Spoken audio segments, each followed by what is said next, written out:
Seja bem-vindo a mais um Café com Marketing. Opa, caiu aqui. Seja bem-vindo a mais um Café com Marketing. Vamos falar de reputação e imagem. Melhore a sua imagem. Quando a gente pensa em imagem, estamos pensando apenas em visual? Também, né? O visual é importante para a gente fazer conexão e rapport com aquele público. Bom dia, Karen maravilhosa! Vamos falar de imagem, começando aqui 10 minutinhos comigo.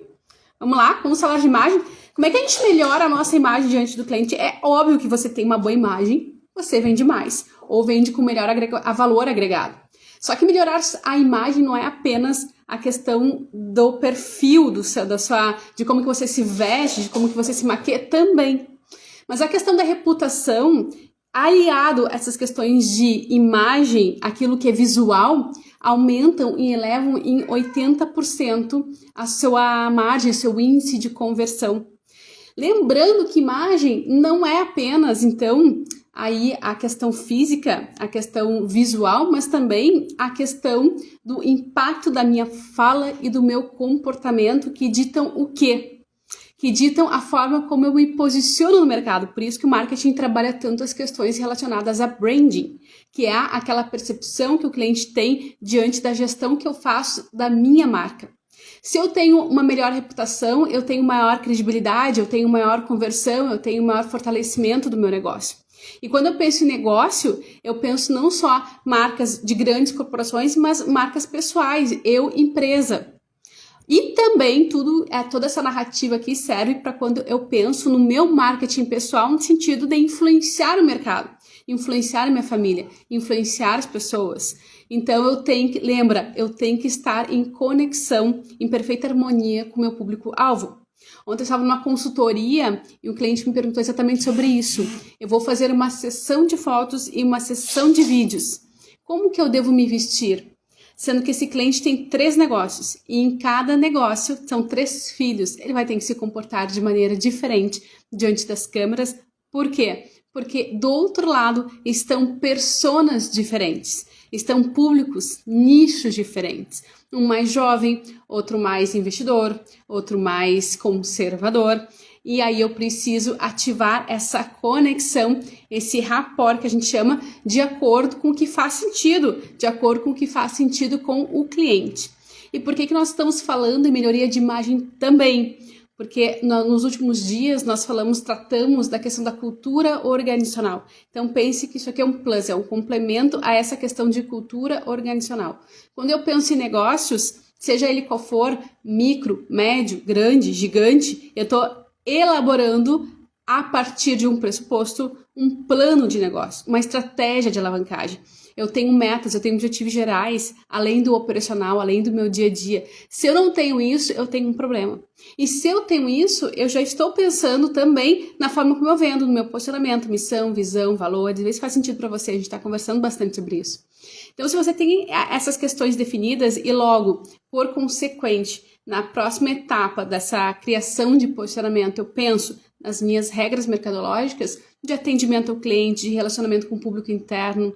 O que acontece então? Eu começo a estruturar e a organizar justamente a minha cultura organizacional. E a minha cultura organizacional, ela recheia, vamos dizer assim, ou ela faz um delineamento do que é a minha imagem corporativa. É claro que as ações na prática vão validar aquilo que eu comunico, aquilo que eu faço gestão, aquilo que eu crio em termos de processo para que essas questões aí de cultura possam serem exercidas na prática. Mas, dessa forma, pensando em cultura, missão, visão, valores, propósito, eu começo a fortalecer a minha segurança diante do mercado. Eu começo a fortalecer a minha credibilidade diante do mercado. E se eu faço isso, eu elevo o status da minha imagem corporativa. E é assim que as organizações começam, ao longo do tempo, cobrarem mais, porque elas têm mais experiências, elas têm mais relacionamento com o cliente. Bom dia, Luciano, bom dia! Então, vamos na prática pensar, além da cultura organizacional, além da missão, além da visão, além dos valores, além dos princípios, além dessas regras de atendimento, além dessas regras internas de alta performance que eu tenho que ter, que a gente já está falando nos últimos dias, o que mais eu posso fazer para fortalecer e aumentar e qualificar a minha imagem corporativa? Qualidade dos meus produtos, dos meus serviços, óbvio. Ações no meio digital, óbvio. posicionamento diante das influências, diante dos meus fornecedores, diante dos políticos, inclusive, óbvio. Responsabilidade socioambiental, óbvio. Mostrar minha experiência e ativar, através da minha experiência de mercado, a experiência que o cliente tem como segmento, óbvio. Boa gestão empresarial, óbvio. Basicamente essas linhas centrais. E aí você vai melhorando a questão da sua cultura organizacional, a questão do seu relacionamento com os clientes. Lembra que marketing é estratégia de relacionamento que permeia todo o funil de vendas, toda a jornada do cliente no negócio. A captação, atração, relacionamento, manutenção e depois depois da experiência de compra também tem a fase do pós-venda, né? Aquele encantamento, tudo isso são estratégias de relacionamento que você vai aí aperfeiçoando durante o tempo. E foco no seu público-alvo, né? Foco no seu público-alvo a partir do momento que você vai ajustando essa cultura organizacional tão necessária para que seu cliente esteja cada vez mais com você. E aí vai fazendo pesquisa de satisfação com seus funcionários, pesquisa de satisfação com seus consumidores, vai entendendo mais as dores do seu cliente, vai entendendo mais os sonhos e investindo em conteúdos relevantes. E aqueles ganchos de atração aí nos primeiros 6 segundos do vídeo que a gente diz que é tão importante, como que a gente pensa ele? É tendo claro aí as dores que meu cliente tem e que eu consigo suprir, que eu consigo resolver. Quando eu tenho isso claro, eu tenho essa conexão, eu tenho essa proposta de valor, eu tenho a minha cultura sendo validada e eu tenho a atenção do meu cliente. Depois basta eu colocar um storytelling aí para ser a cereja do bolo e fazer as coisas acontecerem. Vê se faz sentido para você. Vê se faz sentido para você. E eu te deixo um desafio antes de a gente encerrar essa nossa transmissão com mais um insight de marketing, venda, gestão, liderança.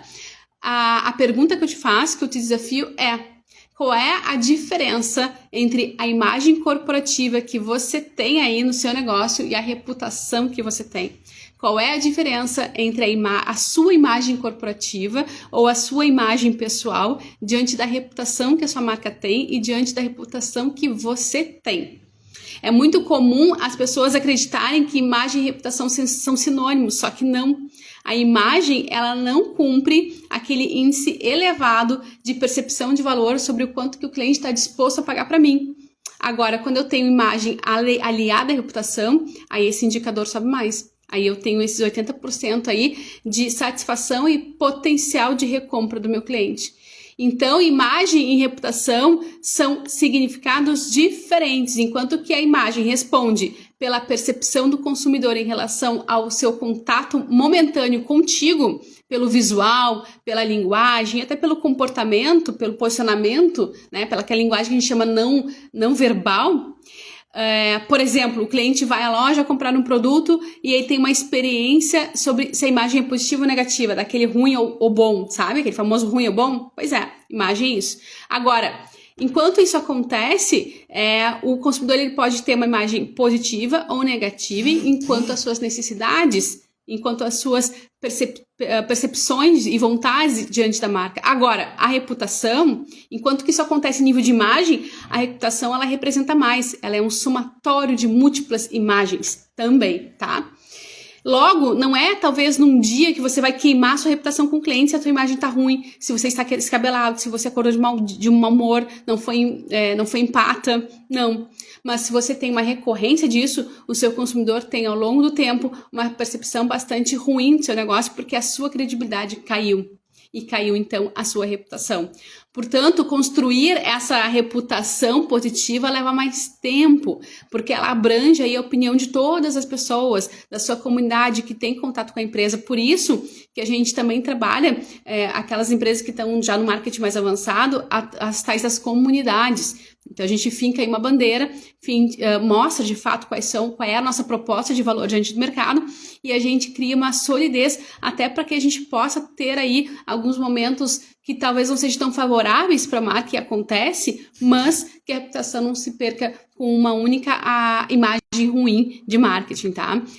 Um conjunto de imagens positivas fazem a sua reputação acontecer e para que eu tenha um conjunto de imagens positivas, eu tenho que ter a minha cultura organizacional estabelecida.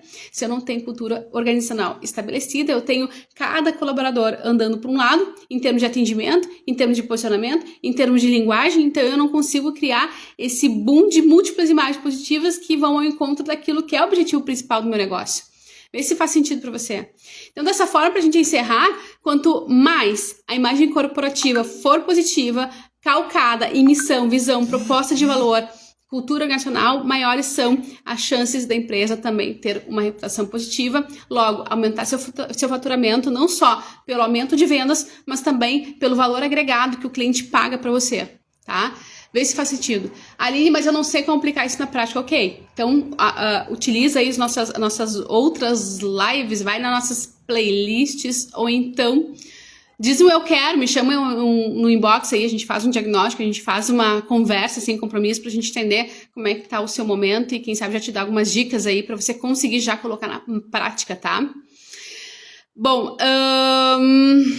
é isso, amanhã a gente vai falar sobre algumas tendências da comunicação interna em 2023 para que as lideranças possam aplicar na prática essa questão também de fortalecimento da imagem, tá? Porque afinal de contas, as tendências da comunicação interna de 2023 organizadas pelas agências, um projeto específico chamado Ação Integrada em parceria com a Associação Brasileira da Comunicação Empresarial, a ABERJ, trata do dado de que 74% das empresas têm desafios de implementar justamente essa questão da cultura organizacional e da imagem de alto valor diante aí dos seus mercados. Então é fácil falar, mas é difícil fazer, é difícil aplicar. E é por isso que a gente fala tanto aqui nessas transmissões 7 e... eu ia dizer 7h37, agora é 8h38.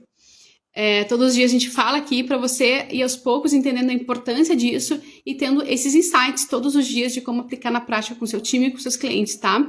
E aí crescer 1% todos os dias para que daqui a 100 dias você seja um novo gestor, uma nova liderança e cada vez assim a gente vai chegando numa melhoria que é ideal para nós, para o nosso negócio, tá, gente? Dito tudo isso, desejo um excepcional dia. Amanhã a gente volta com mais 8h38. Tenha uma excelente atividade, uma excelente atividade de negócios. E amanhã a gente volta. Se você quiser aproveitar minhas caixinhas de perguntas, enfim, fique à vontade e acesse conosco. Até mais.